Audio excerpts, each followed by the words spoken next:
भाई बहन के अटूट प्रेम को दर्शाने वाले रक्षाबंधन के त्योहार के पीछे एक दिलचस्प और पौराणिक कथा है।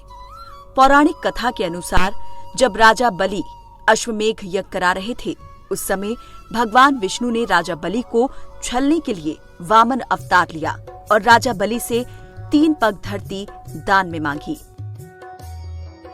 राजा बलि ने सोचा कि ये ब्राह्मण 3 पग में कितनी धरती नाप पाएगा। ऐसा सोचकर उन्होंने हामी भर दी, लेकिन देखते ही देखते वामन रूप धारण किए विष्णु जी का आकार बढ़ता गया और 3 पग में उन्होंने सब कुछ नाप लिया। जिसके बाद भगवान विष्णु ने राजा बलि को रहने के लिए पाताल लोक दिया।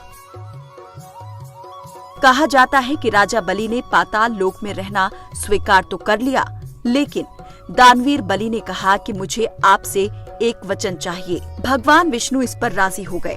तभी राजा बलि ने विष्णु जी से कहा कि मैं जब भी कहीं देखूं तो सिर्फ आपको ही देखूं, जिस समय देखूं केवल आपको ही देखूं, सोते जागते हर क्षण आपको ही देखूं।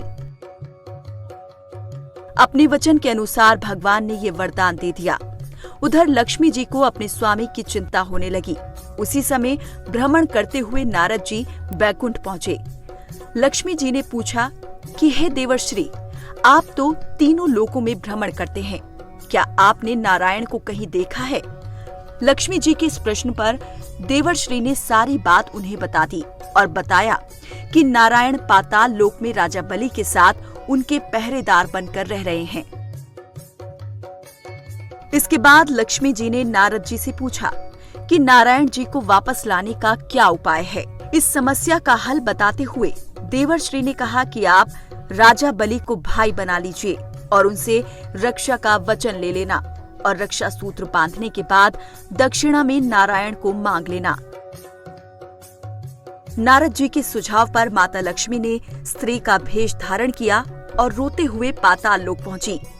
इस पर राजा बलि ने उनके रोने का कारण पूछा, जिस पर लक्ष्मी जी ने कहा कि मेरा कोई भाई नहीं है, इसीलिए मैं अत्यंत दुखी हूँ। तब बलि ने कहा कि तुम मेरी धर्म बहन बन जाओ। इसके बाद लक्ष्मी जी ने बलि से तिरबाचा करवाया और दक्षिणा स्वरूप राजा बलि से उनका पहरेदार मांग लिया। कहते हैं कि तभी से रक्षाबंधन का त्योहार मनाया जाने लगा।